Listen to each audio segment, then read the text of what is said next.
Hello seamsters and possibly up to 3 runners. This video is going to be a little bit different if you regularly...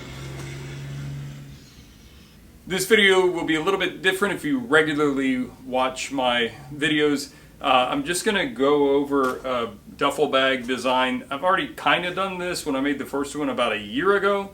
I made these 3, I just finished them, and these are going to be prizes for a trail running race in a couple of days. So partly this video is for the benefit of the winners of these bags, just to let them have a way to know a little bit more about the bags in case I didn't manage to talk their ear off at the race. And also in case you, the sewing community, find some ideas in here that maybe you want to incorporate into something you're making. And it's also an opportunity for me to endlessly talk about myself. So for the 3 people who won the bags, if you don't already know me, I'm Jason. If you didn't talk to me at the race, I might have been the guy who got to the end of the race and then turned around and ran the race backwards. Long story. Anyway, I sew as a passion, and I wanted to make these bags just purely a thing I wanted to do to help the race. By the way, the race is called the Picayune 10. It's a 10-mile trail race near Naples, Florida. It's a fantastic trail race that sells out every year. If you're a runner who also sews and watches this channel, it might be a fun race to come down for sometime. So anyway, I made these bags for the race. The race directors have a pretty strong commitment to making the race as environmentally friendly and with a kind of an ecological mindset. So I tried to make these bags in keeping with that. The fabric is Challenge EcoPack, so got a lot of recycled content in it, and there's some reclaimed vinyl on the inside. So try to use as much, environmentally friendly materials as I could source. So anyway, I'm going to show you the bags up close. I'll just show you this one because it'll probably show up on camera best, and we'll talk about the bag. So the unique thing about this bag design is that it's essentially made out of one piece, asterisk. So the body of the bag is just one piece of fabric that's cut into this weird shape, and then you just fold it so that the corners meet, and you get this kind of wedge-shaped bag. The asterisk is because obviously there's way more than one piece. There's material for the bottle pockets on either end, there's material for the mesh pockets, there's a liner on the inside, the top zip panel is a couple of different pieces, the zippers, so it's not a one-piece bag, but the body is one piece that's folded to make the shape. And I conceived this design and I thought, well, that's kind of dumb. It's going to have a narrow opening on the top and then wide at the bottom. It actually works really well. Fabric being what it is, when you open it, you can open it pretty wide. You can open it nice and wide to put your stuff in. So let's talk about materials. So let's talk about the materials. The exterior fabric is Challenge EcoPack EPLX 200. This fabric was, I believe, originally intended to be for sailcloth, and I think it's actually used as sailcloth, but it's gotten a lot of traction in the technical bag industry. This fabric came from Ripstop by the Roll. If you're interested in making something with this fabric, I've got an affiliate link in the description below. If you buy through that link, I get a little kickback, and it helps keep the channel going. So I'd appreciate it if you're going to buy to consider using that link. This fabric is very water resistant, very durable, and should give this bag a nice long life. It's also quite lightweight. The interior of the bag is sign vinyl, and this was reclaimed from a sign shop. This was all going to go in the trash. It, for whatever reason, wasn't able to be used for the project, and I've got quite a big chunk of it. Thank you to the viewer who sent me this vinyl so long ago that I'm sorry I cannot remember your name. Shoot me an email. Anyway, so this is reclaimed vinyl that would have been going into the trash, and now makes for a nice, durable liner for this bag. So I'm not going to talk a huge amount about the construction of the bag. I just kind of want to talk about the design and how I use the bag and why I designed it the way I did. So I designed this bag to bring my running gear with me to work or when I travel so that I can then go for a run wherever I am, and also to put my street clothes or whatever I was wearing before I changed into my running clothes into this to bring it home.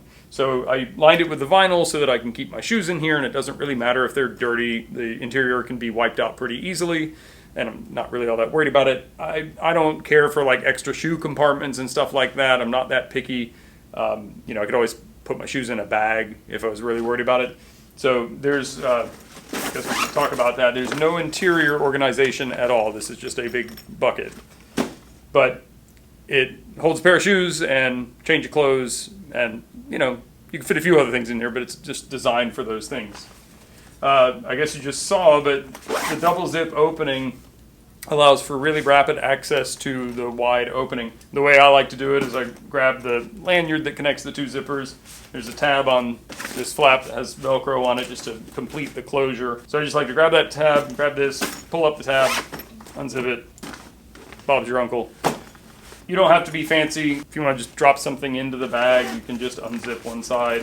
There's enough space between the zipper sliders with this lanyard. You can get it open a little more than, almost maybe 2/3 open. So you don't have to do the fancy unzip thing if you just need to reach in to grab something or drop something in. On each side of the bag is a mesh zipper pocket. I use this mostly for gels, or maybe like drink powder packets. Just any small items. You can toss keys in here if you're leaving your bag somewhere or something. But that's pretty self-explanatory, and there's one on each side. And then on the ends are stretchy bottle pockets.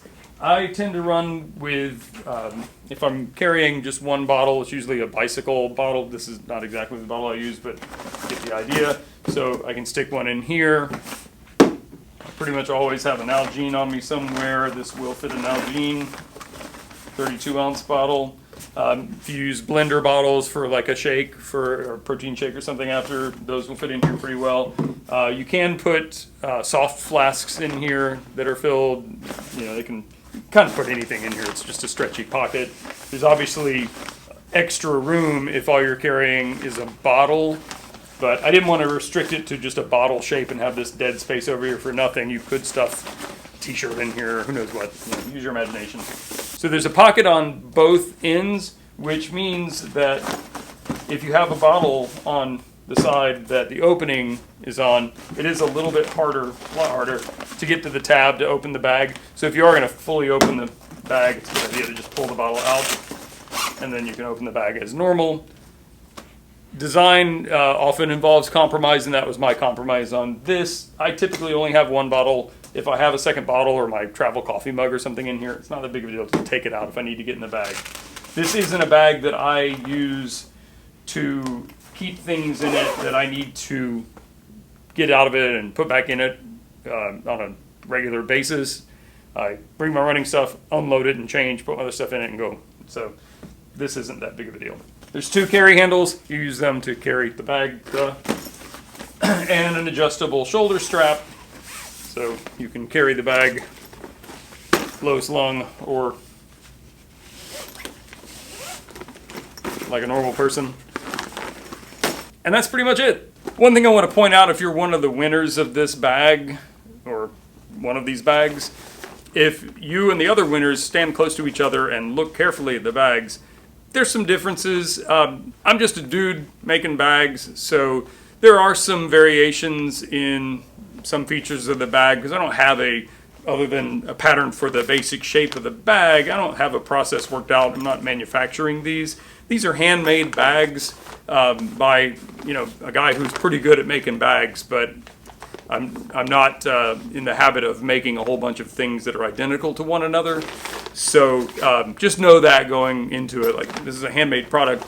Also, if you have an issue with the bag at any point, reach out to me, and if I can, I'll fix it for you. So that's everything you need to know about this bag that I need to come up with a name for, but I haven't. If you're a maker out there who does this kind of stuff, I just reached out to the race and said, hey, you guys want some bags? I could make some bags, and maybe people would like them. So if you're looking for an outlet to make the things you like to make, and you're not concerned about making money from it, which I don't know how many of us can afford that luxury, but if you can, that might be a fun thing to do. I was kind of inspired by some people I follow on Instagram who make bags for like bike messenger races and stuff. So Anyway, I hope you found something about that interesting, helpful, or entertaining. If you have questions or comments, post them in the comment section below. If you're not a subscriber, I would love it if you would subscribe to my channel. And if you like this video, clicking like is always a nice thing to do. I'll see you soon. Thank you so much for watching.